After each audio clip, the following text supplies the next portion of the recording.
when you reduce the military aid to 700 million, our combat efficiency have been reduced to 40%.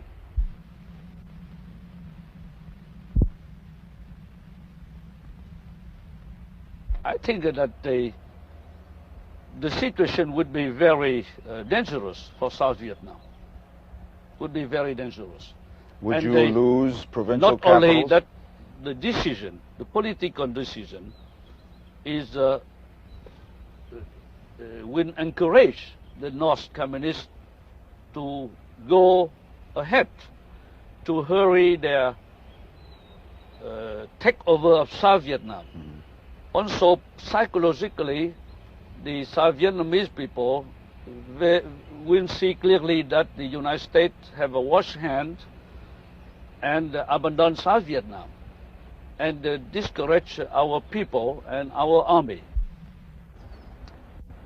Mr. President, there's some people who say that Henry Kissinger and Le Duc Tho has brought peace to North Vietnam. Some people are saying that Dr. Kissinger and Le Duc Tho have brought peace to North Vietnam because the war is still in South Vietnam. What do you have to say about that? I think we have to look at the reality. In reality, North Vietnam have complete peace. They have no more bombing. They have no more blockade.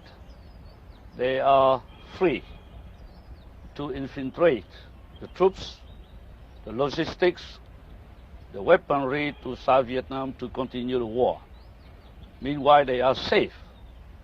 No retaliation, no reaction from the United States, even from South Vietnam. And they are free to develop economically their country. That in some sense it is just in the sense that only North Vietnam has a peace, and South Vietnam remain solely the victim of the war, and they are unpunished. The North Vietnamese are unpunished.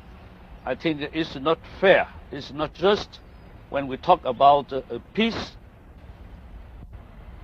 Mr. President, what are South Vietnam's needs to continue and sustain the level of combat at the present time? Yeah. I would like to remind you that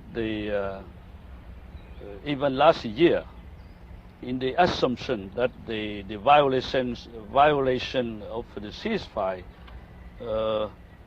would be at the moderate level,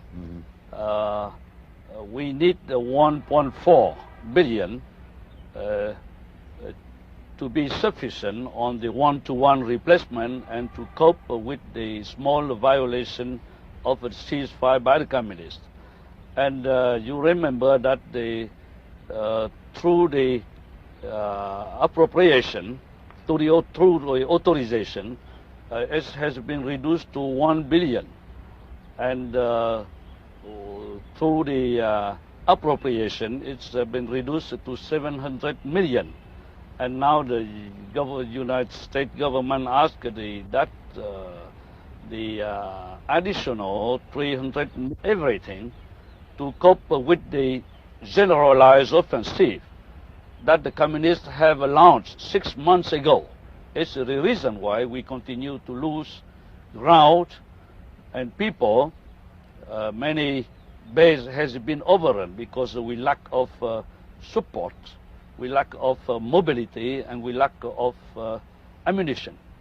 Now the general offensive is already launched by the communists 1 month before, even before they take over the Phuoc Long province.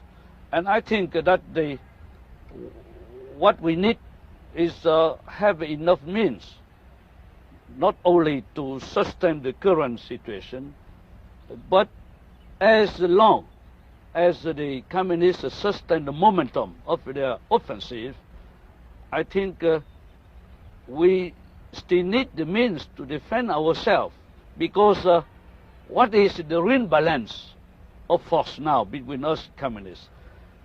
They have a double, almost double the strength in the force viewpoint.